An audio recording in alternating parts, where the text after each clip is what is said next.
بھائیوں اور بہنوں، میں آپ کا پھر سے استقبال کرتا ہوں۔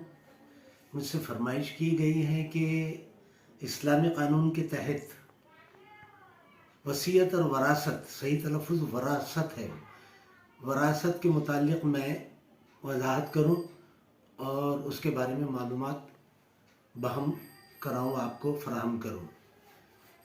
لہٰذا میں آج آپ کو اسلامی قانون کے تحت وصیت اور وراثت کیا ہے، اس کے احکام کیا ہیں، اس پر روشنی ڈالوں گا۔ اب چونکہ قرآن کریم، قرآن مجید اسلامی قانون کا ماخذ و منبع ہے، یعنی قرآن مجید سے ہی اسلامی قانون اخذ کیا گیا ہے، لہٰذا جب بھی وصیت اور وراثت کا ذکر ہوگا ہمیں سورہ بقر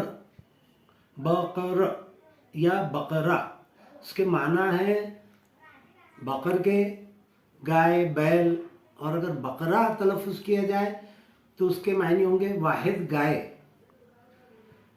اب یہ کہہ دینا بھی میں یہاں ضروری سمجھتا ہوں کہ اسلامی قانون، اس میں تبدیلی کی کوئی گنجائش نہیں، کوئی قیاس اجماع اس میں تبدیلی کے مجاز یا باعث نہیں ہو سکتے، اجتہاد مختلف چیز ہوئی۔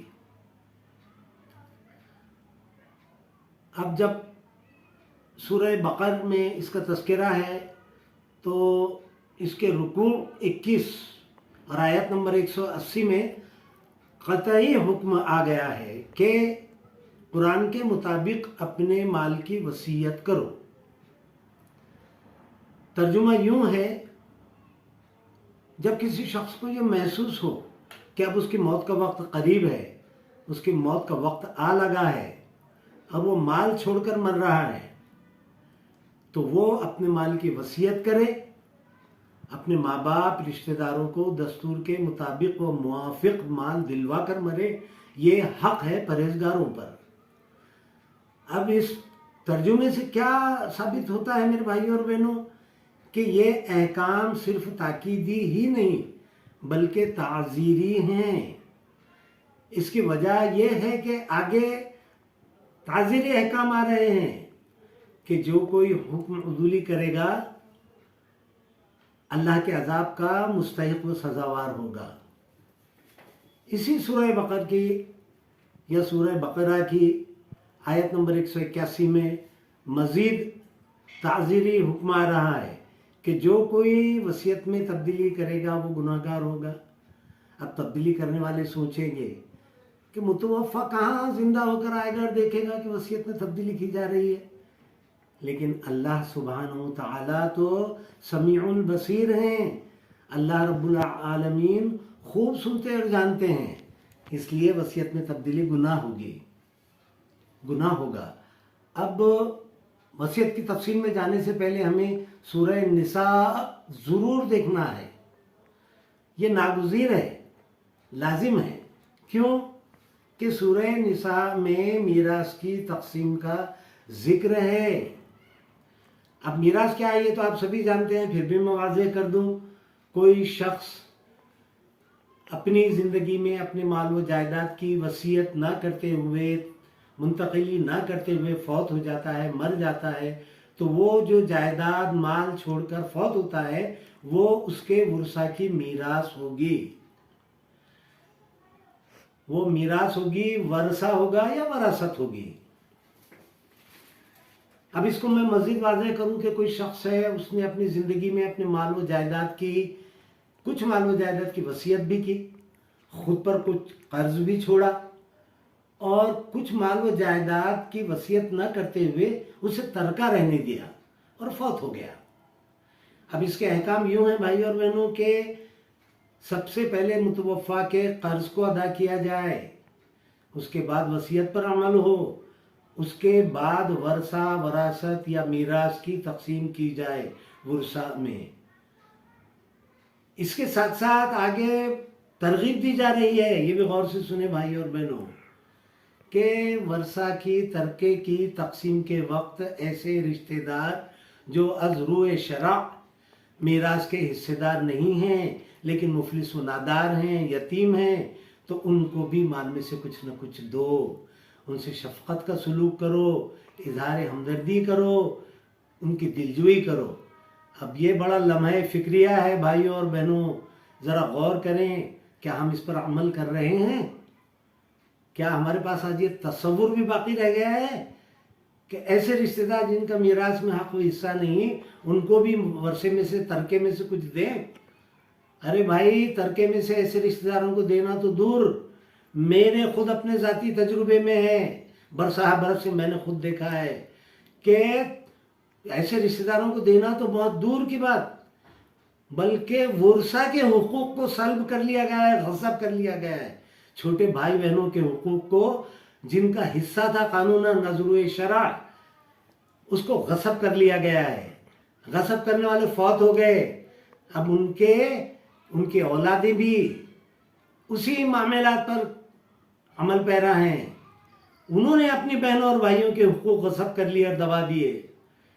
دور کے رشتہ داروں کو مال میں سے کچھ دینے کی بات میں نے دیکھا ہے، میرے تجربے میں برسہ برس سے میں نے خود اپنی آنکھوں سے دیکھا ہے کہ سگے خالہ زاد، سگے ماموزاد بھائی بہنیں ہیں، ان میں سے کوئی غریب ہیں، 2 وقت کی روٹی بھی ان کو میسر نہیں، برسر روزگار نہیں، وسائل نہیں، انہوں نے اپنی ہی خالہ زاد، ماموزاد بہنوں کے بھائیوں کے یہاں برتن مانجے، کپڑے دھوئے، جھاڑو لگائے، گھر کی صفائی کی، اور ان کو اس کے عوض میں کیا دیا گیا؟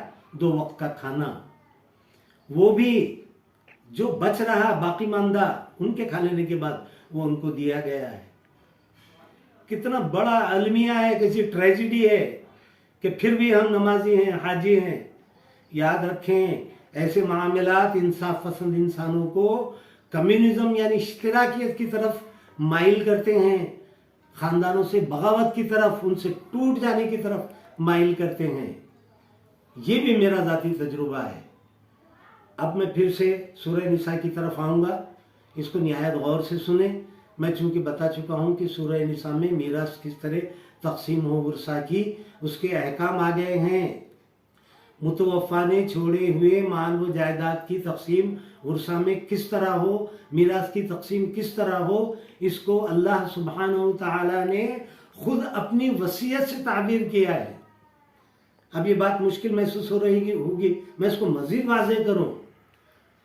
سورہ نساء کے ذریعے اللہ رب العالمین نے متوفا جو مال و جائیداد بغیر وصیت کے، بغیر منتقلی کے، یعنی انٹیسٹیڈ قانونی زبان میں چھوڑ کر فوت ہو جاتا ہے، تو اس کے جو ورثہ ہیں، اب جب متوفا کے ورثہ کے لیے حصص طے کر دیے گئے ہیں سورہ نساء کے ذریعے، میراث کی تقسیم کس طرح ہو، اس کے احکام آ گئے ہیں، تو وہ جو ورثہ کے لیے جو احکام آئے ہیں میراث کی تقسیم کو، خود اس کو اللہ رب العالمین نے خود اپنی وصیت سے تعبیر کیے ہیں۔ گویا اب یہ صاف ہو گیا، ظاہر ہو گیا، واضح ہو گیا کہ اب ورثہ کے لیے کوئی وصیت نہیں۔ وصیت کا سوال ہی کہاں باقی رہا بھائیوں اور بہنوں، جب میراث کی تقسیم کے احکام آ گئے، حصے طے کر دیے گئے ورثہ کے، پھر اب اور کیا بات واضح ہو گئی؟ کیا ثابت ہوتا ہے اس بات سے کہ اب اگر وصیت کرنا ہے یا وصیت کی جا رہی ہے تو وہ صرف ایسے رشتہ داروں کے حق میں کی جا سکتی ہے کہ از روئے شرع، شریعت کی روح سے، اسلامی قانون کے تحت ایسے رشتہ دار جن کا میراث میں، ورثے میں حق و حصہ نہ ہو، صرف ان کے حق میں وصیت کی جا سکتی ہے۔ باقی تفصیل انشاءاللہ تعالی میں آئندہ ایپیسوڈ میں، آئندہ حصے میں وضاحت کرنے کی کوشش کروں گا۔ مجھے سننے کے لیے بہت بہت شکریہ، میں آپ کا ممنون و مشکور ہوں۔ جزاک اللہ، اللہ حافظ۔